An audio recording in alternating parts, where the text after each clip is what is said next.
Hello, everyone, and welcome to the podcast. This is your JRPG Report, episode 156. We've got a ton of fun stuff to talk with you guys today. The podcast is going to be a bit top-heavy in terms of content. We've got all the information from the big reveal from the Legend of Heroes, Kuro no Kiseki. It feels like we've been kind of talking about this one for a few weeks, but we've got some concrete information to go over, break down the trailers that were displayed at the Falcom 40th anniversary big live stream why can I not ever say that word on the podcast? A big hoopla over there in Japan. We had the Tales of Festival, which did at least have an appearance of Tales of Arise, so we'll be talking about that. Some Monster Hunter news to go over, but then it kind of plateaus, and then we'll have a bunch of smaller fun stories to talk about. But let's get right into it. The 40th anniversary celebration was exactly kind of what we thought it was going to be. I was hoping for a few more older announcements, i.e. Trails in the Sky maybe getting some sort of HD remaster for current systems, i.e. The Crossbell Saga getting localizations, but those didn't happen. But we did get a huge blowout for Kuro no Kiseki, and let's get into it. First, we learned about 4 main characters. We knew 3 of them, so we've got one new one. And the first one is, I'm going to say at least the first 2 characters are I'm going to say the main characters of the story. And the first one is the male, I want to say like bluish hair character. He is Van Arkride. He is 24 years old. He uses a stun caliber weapon.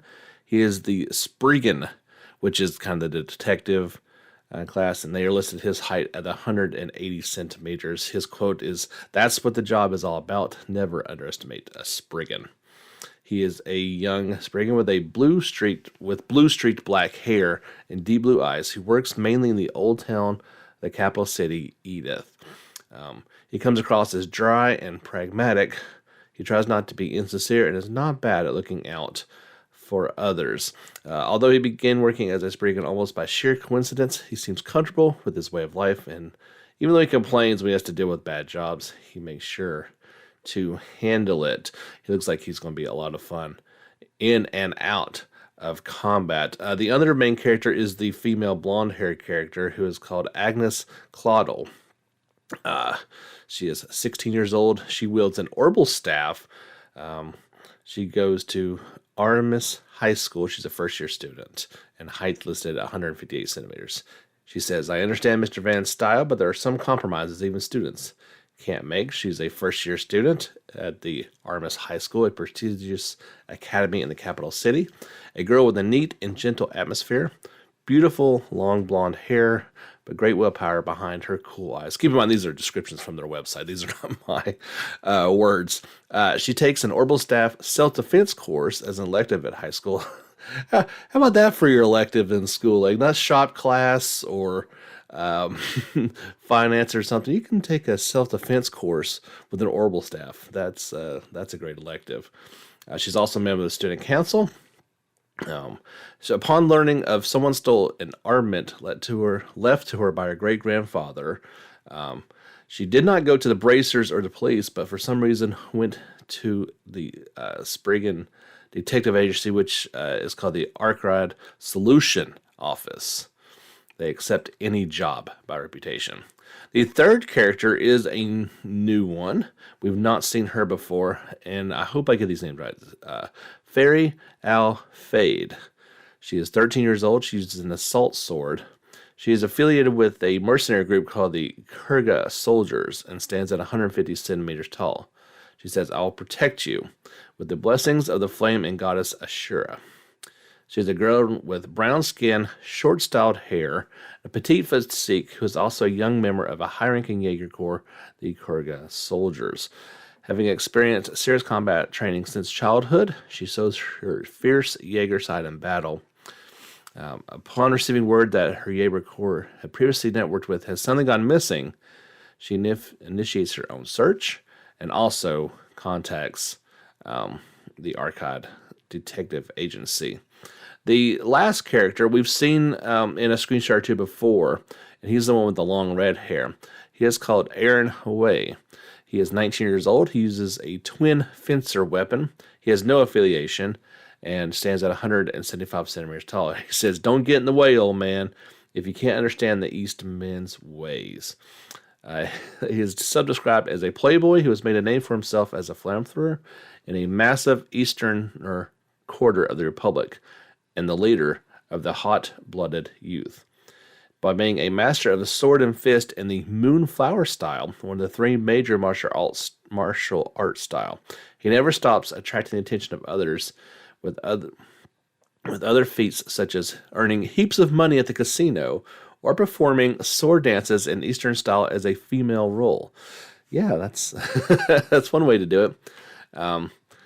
He has earned the nickname Prodigy, and there are movements that tried to appointment as executive in the Hue. You've seen those. That's the one that shows up in Crossbell, that Easterner representative peoples. The syndicate that dominates the Easterner quarter, but he himself does not seem to have much interest in the organization. The setting, they said there's actually more characters coming soon. There's at least 4 more characters planned to be announced. They give their ages as 20, 15, 22, and 69. So that's pretty cool. Going to have an older person in the group. So it's always interesting, kind of the Telos vibes from Final Fantasy IV. The setting in this one is Calvard. It is one of the largest nations on the continent, located in Midwest Zemuria.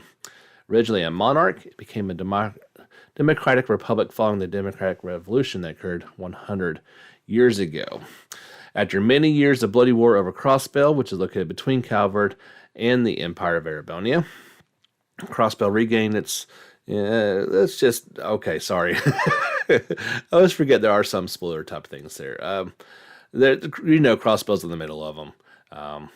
And there's always fighting over it. But this is the other... Perhaps going to get the other side of the story in this one. Most of it takes place in the capital city of Edith. This is the capital and the largest metropolis on the continent. They say it's the continent's leading orbital vehicle superpower, flying a variety of vehicles that ride along the streets, and traffic lights were introduced here before other countries. It is widely known as the first city in the continent to adopt a subway system style in place of a tram network. So, in some aspects, the technology is further along in terms of like vehicles and like subways and stuff, but maybe it's behind others in terms of like the orbital network, and at least from what we're hearing initially. It definitely, the images and the videos definitely has a old world feel to it, but coming along very quickly. We talked about Spriggans briefly. They are kind of an underground profession, born from the melting pot of diversity that is the Calvary Republic. Some days as detectives, some days as negotiators, and other days as bounty hunters. They're up for any job from a client. Since cases accepted in the public eye are meant to be dealt with by the police and Bracer Guild, the line of work that comes to them tend to be those of the CID, which is the Central Intelligence Department, that does not want to hand them to the guild, citizen consultations that cannot be made public, and even honest work from criminals and underground organizations. So that's kind of the setting and the characters. Let's get into the battle system. We detailed this a little bit, that there were the 2 ways to play this game. I had speculated that there was... I did not see a way you could switch between these two. Outside of... You'd have to do it in a menu or outside of battle. That is not the case at all. There are these 2 systems blended seamlessly into each other that you can switch to freely with the press of a button.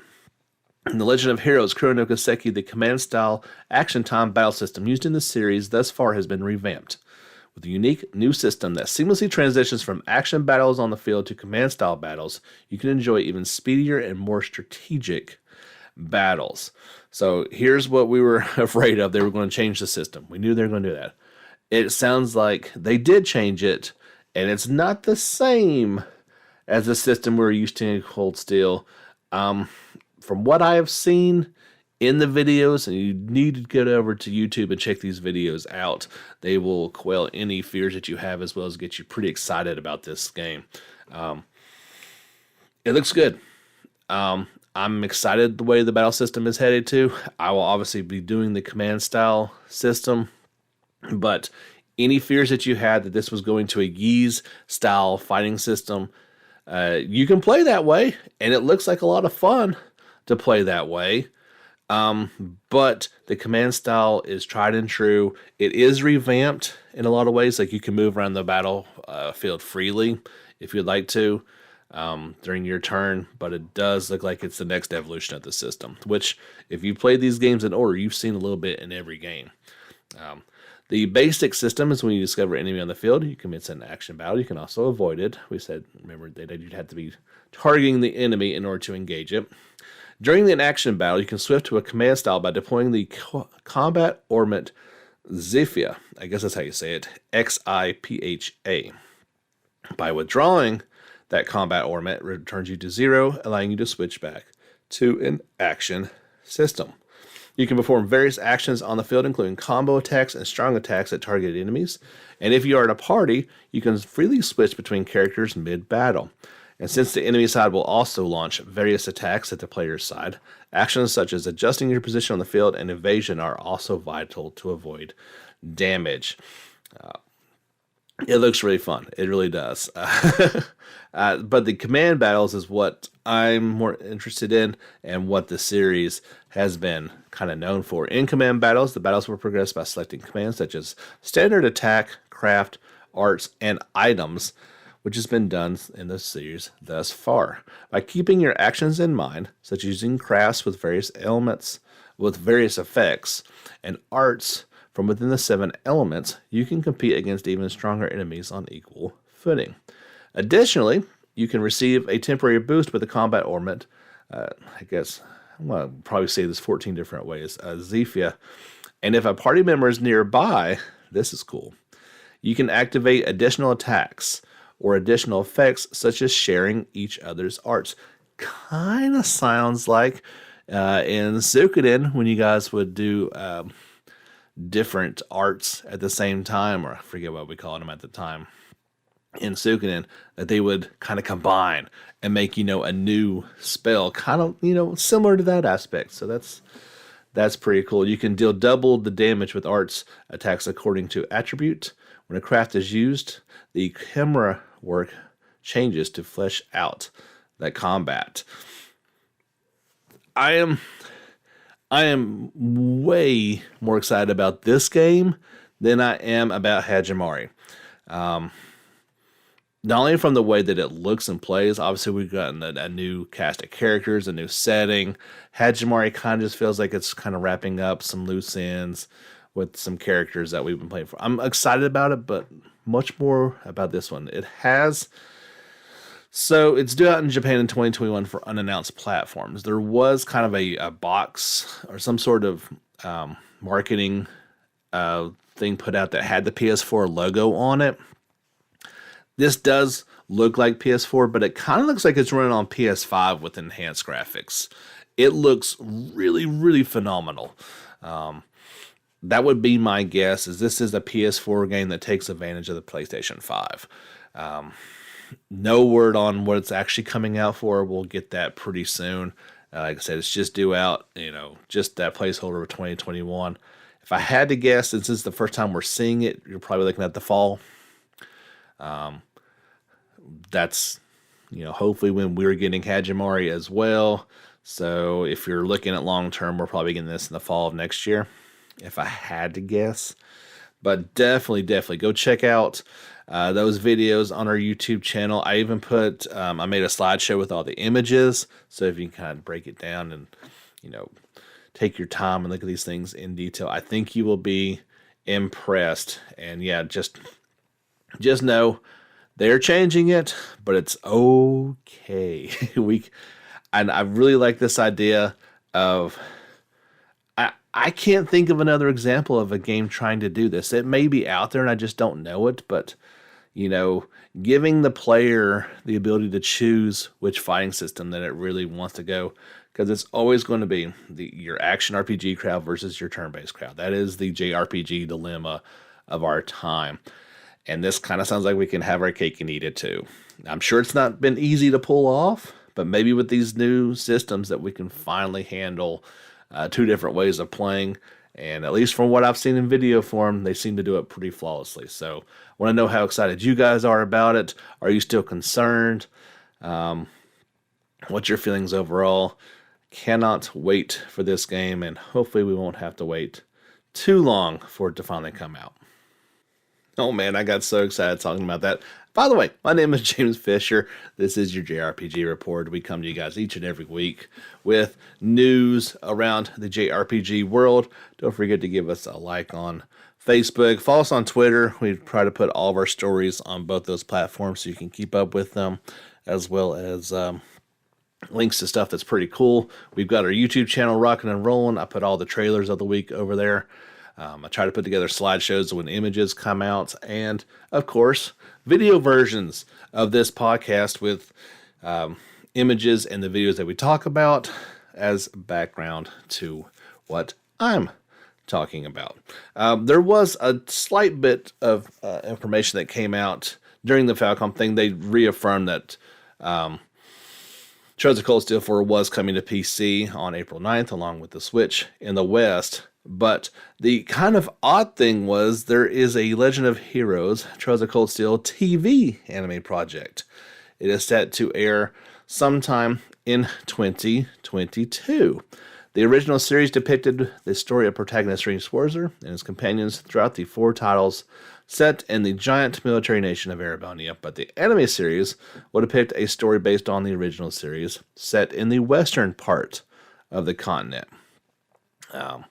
Okay, the TV anime project is a global project by 4 companies: Userjoy Technology, a major game company that has released Falcom's product in Taiwan and Asian countries; Funimation Global Group, the global distributor of the anime; SYOU, a content fund; and NADA Holdings, an anime product planning company. Further details were not announced, but I thought that was kind of interesting, right?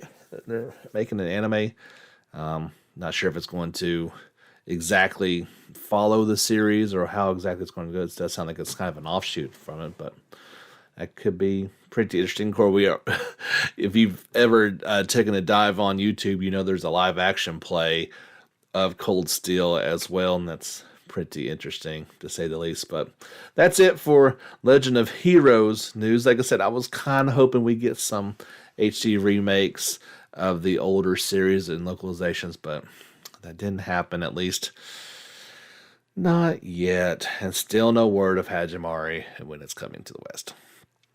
But yeah, that 40th anniversary was not the only big thing that went down. There was the Tales of Festival 2020, of course, happening in 2021. They did announce that Tales of Festival 2021 is going to happen November 20th and 21st at the Tokyo Garden Theater. Bandai Namco announced during this delayed 2020 event. But we were hoping to see some Tales of Arise. And it was there. It wasn't there for very long. What was it? 1 minute and 11 seconds of trailer. And it's good to know this game is still coming along. They are still saying this is supposed to come out in 2021. So they did not make the announcement that it was going to change and it had been delayed. The trailer was, I would say, 80 to 90% old stuff. There was some glimpses of a new scene or two, no battle system stuff in there. We did get to hear the voices, which was kind of cool, in English, so that was nice. It sounds good. I like the tones of the voices. They seem more, I don't know what the word is for it, but not as bright and cheery as some of the Tales games characters can tend to be. This was definitely more of a moodier setting. It looks great. I was hoping for something more. At the very end of the trailer, it does say that more information is coming in the spring. So they took this platform to tell us that more stuff was coming in the spring. I would hope at that point there is an announcement about when this game is actually coming out. That would be nice. I don't know why they didn't do that unless they just couldn't, nail down a release date other than this year. There's nothing going on this spring like big event wise. The next thing would be Tokyo Game Show in the summer. So I'm not sure if it's just going to be their own thing. This was a Tales of festival. It seemed like they kind of had the stage. It would have been a decent time to do that. But yeah, you can check out that new, it's called the Tales of Festival trailer over on our YouTube channel. And like I said, I was hoping for something a little more, but it's nice to know this game is still coming, and we'll keep our fingers crossed that it does make it out this year. It would be a nice little way to end the year. Tales of Rise is in development for PlayStation 4, Xbox One, and PC. And as soon as I hear anything, you guys know I will pass it on to you guys. And speaking of festivals, Grand Blue Fantasy Fest will once again happen in 2021. That was all that was announced. It's generally held in December, so I'd imagine that's when it's going to happen as well. And that is all the big festival things that went on. There was a big live stream event that went on for Monster Hunter. They definitely went into a lot of detail as Monster Hunter Rise is nearing its release. Was it at the end of... Yeah, March 26th for its worldwide release. There was Kimura's Hope trailer that was announced. There was a couple other hunting ones, but I gotta be frank about this game. They've shown it to death. They have really, really pubbed out the videos for Monster Hunter Rise to the point where I don't know what they've got left to show, to be quite honest. And I'm not going to get this game. I know a lot of people are excited about it, and there's tons of videos out there for you to choose, but I don't know what they're showing at this point that hasn't already been seen, and surely you'd want to save something for the actual gameplay. Remember, there is a demo on the eShop. They just revamped it. It's a second limited time demo, and that will launch. That's actually live today, March 11th. Their first free title update is going to come in late April. And that was all the Monster Hunter news. Like I said, you can check those videos out. I've got that one on our YouTube channel, but there's other ones out there if you're so inclined. The kind of big news that came out and there was a trailer for it as well, is Monster Hunter Stories 2 Wings of Ruin has a release date. So it is coming to Switch and PC via Steam on July 9th. Worldwide, publisher and developer Capcom announced. The PC version is newly announced. So, still no PlayStation version. I guess that's not going to happen. They should have probably done it then. So, yeah, it's nice to have a release date. I think this game looks pretty cool. And we'll just have to see. We haven't seen much of any gameplay for it. The new trailer doesn't change that at all, but you can check that out on our YouTube. I like the graphical style of it. It's very anime looking to me. I'm not sure if it's going to be something that I pick up, but a lot of people are going to be excited about this one as well. But yeah, finally got a release date for it of July 9th, coming to PC and Switch. Yeah, so that's not for real. Now that is all the festival news. We got some other fun stories to get into here in just a moment. Not sure how many of you guys check out our live streams over on the YouTube channel, but we do them most every night around 9:30 or 10. Right now we're playing through Persona 5 Strikers, having a super fun time with that, and it's always good chatting with everybody that shows up for that. If you are a watcher of those, I will not be doing a live stream tonight, the 11th, or tomorrow night, the 12th, as we are heading out of town for a couple days, and hopefully I'll be back and ready to roll on the 13th with those live streams. So just throwing that out there in case you care or don't care. We got a new trailer for the debut trailer for a game called Gloria Union: Twin Fates in the Blue Ocean FEH Edition. It's a mouthful and a half. Kind of looks like a classic tactics style game. And this is from a company called Sting. And The trailer kind of shows it for the first time in action. It's coming out for the Switch via the Nintendo eShop, iOS and Android on March 18th in Japan. You can check that trailer out over on our YouTube channel. I think it looks fairly interesting. It's got a price point of 2,220 yen, whatever that translates to. Still no word if that one's coming to the West or not, but just a week more until its Japanese release. So we'll probably hear a little bit about that when it does happen. An upcoming live stream that you may be interested in, Sega will host the Phantasy Star Online 2 New Genesis Prologue 2 live stream on March the 18th at 2100 Japan Central Time. You can watch that on YouTube. It will feature the latest information on Phantasy Star Online 2 New Genesis. The presenters will be a comedian as the main MC, and some other people from Sega. It is due out in 2021 for Xbox Series, Xbox One, and PC in North America, and for PS4, PC, and cloud on Switch and PC in Japan. Game looks phenomenal. It is a much-needed update to the Phantasy Star Online universe, and looks really, really good.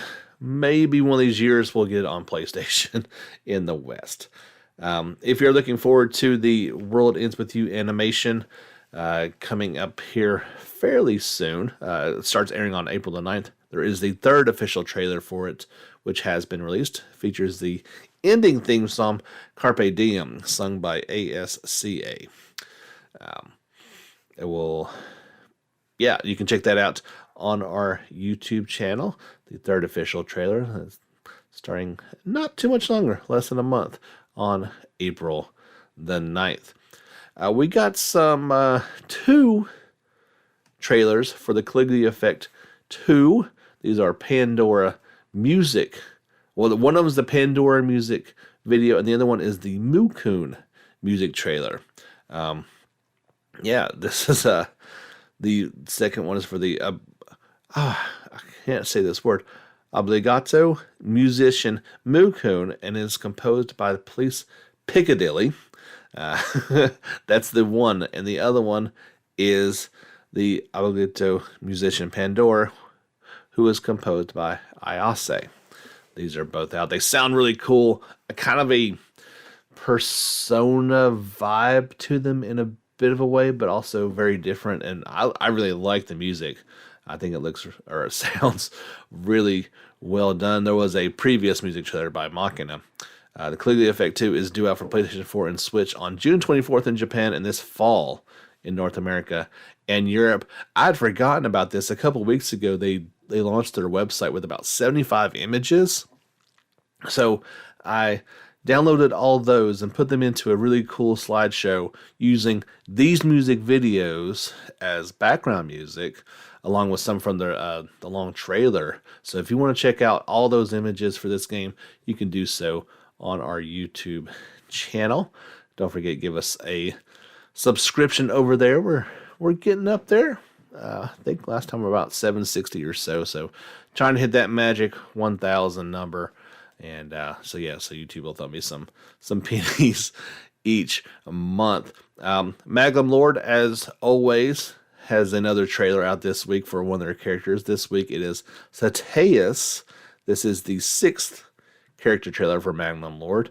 Not to be outdone, there was a 3rd official trailer for the game ahead of its March 18th release in Japan. So you can check out those on YouTube. Still no word on a Western release, but as we're a week away from the Japanese release, I dare say we're not going to get the weekly trailers for this game anymore, as it's finally going to come out, and hopefully we'll finally get some word on when and if this game is coming to the West. Going to be a kind of short podcast by some of our standards, but that's okay. It can't always be super long. And, I kind of did tell you, at least at the beginning, this one to be a bit top heavy in the content department. We talked a few weeks ago, I believe it was, about the Wicked King and the Noble Hero game upcoming from Nippon Ichi. They introduced some new characters, so we'll talk about them. First, the 2 main characters, of course, the King Dragon Overlord. He is used foster parent and king of monsters. Although once feared by the people as the wicked overlord, he has since turned over a new leaf, and he even secretly lends aid to humans. He is helping you train to become a noble hero, like her father. Yu is the protagonist of the story and super adorable. The child of the late hero, a human girl who every night hears stories of the adventures of her father, the hero, from the king dragon, and longs to become a hero like him. But she is unaware that the king dragon, her foster parent, was the overlord that her father once battled. Here are some of the friends who will venture alongside with you. First, we have Konko, who is a snow fox who lives up on Ice Moon Hill. He's a boy with many siblings and devoted to his family. He meets you during a time his family is facing a crisis. There is Sakasa, a servant of the easily elated King Dragon. He can be quite outspoken, but it often backfires. He admires the former King Dragon, who was the powerful and great overlord. He is skilled at knife juggling. And then you have Floria, a princess of the human nation. Since her people were once attacked by the overlord, she wonders if there is anything she can do, even now as they remain frightened by his revival. The Wicked King and the Noble Hero is due out for PS4 and Switch on June 24th. In Japan, a super cutesy looking title, I know, but I think it looks really good. And, like I said before, this is the type of game that I feel like I could get my daughter into as one of her first introductions to JRPGs. And it might be kind of a cool way. There was one other small Legend of Heroes blurb that came across the wire this morning. There's a mobile game called Brave 9, and they are doing a collaboration with the Legend of Heroes Hajimari no Kiseki cast. So I believe this has started now, and it will be, yes, it started on March 11th, that's now, and will be available until March the 1st, so just a couple weeks' time. You can pick up Reen, Lloyd, Rio Maxia, and Yuna are the four that we know about, and then upcoming in the next game, there. What are those people's names? Oh, Swin was one of them, and I can't think of the other person's name. It's not listed in this article. Another one of the new characters from Hajimari is in it as a winnable character. You know how these gacha games are. Nadia, that's her name. So there's 6 of them in total. So if you're playing Brave 9 or you want to pick it up, and you can get some of your Legend of Heroes favorite characters to fight along in there as well. 2 final stories for you guys, and they're going to hit your wallets pretty hard if you are inclined. I finally released the Final Fantasy VII Remake Play Arts Kai Tifa figure. It is here, and it is looking incredible. It was supposed to come out last year, but got pushed back. The Square Enix store has her in stock, and you get to pay the full price. So I don't know what you think a good price is for this figure. I'm not saying this is not worth it, but you're going to pay $155 for it. If you are wanting to get it, it is obviously fully posable. It's got 2 faceplates, one serious and one smiling.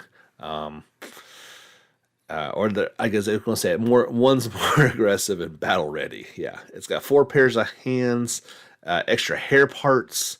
Of course, the stand and to put it all on there. Like I said, it looks fantastic.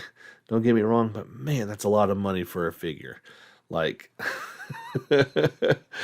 I don't think the wife would be too happy if I dropped half a paycheck on an action figure. But to each their own. If that's what that's what you want to do, you spend your money how you want to. If you've got even more money, and I guess if you don't have this game, or if you want to pick it up for the collection and keep it sealed, I remembered when Remake first came out, there was the First Class Take All My Money edition. There are more copies in stock. And of course, not only with the game, but you also get the amazing Cloud Play Arts Kai Cloud figure with the Hardy Daytona motorcycle. It comes with this Buster Sword of 2, of course, and it looks freaking amazing. You do get the bonus summon DLCs as well. The mini soundtrack, the hardback art book, along with the game and steelbook case, and of course the figure. I don't know if it's sold out or not, but you head over to the Square Enix website. You can see if they still got a few of them. That one's going to set you back $329. But, we just talked about Tifa going for $155. So this is at $329, and you get the motorbike as well. At least this one feels like it's more worth it, plus the copy of the game, steelbook and the art book and soundtrack. It looks so awesome. I don't know if you can get this separately or not. I've never looked into that. If you can get just the bike and Cloud separate, I'm sure you can get Cloud separately, but the bike, this may be the only way to get. But yeah, those are back in stock. So if you got an extra $330, blowing a hole in your pocket, here you go. You can check that out if you are so inclined. That's going to do it for episode 156. If you like what you've heard this week, or if you like what we're doing on YouTube and want to support the podcast, head over to Patreon. We are there. JRPG Report. Just search and you can find us on there. We got a couple different tier levels for support. I would greatly appreciate it. As always, you guys are awesome. The ones that do each and every week, you get me fired up to come out here and deliver the news. Not only each week in the podcast, but each day in terms of sharing all the wealth of content that comes out for our beloved JRPG genre. I'll be back next week. Hopefully we'll have some cool things to talk about. You never know what you're going to hear each and every week. But until then, get back out there and level up.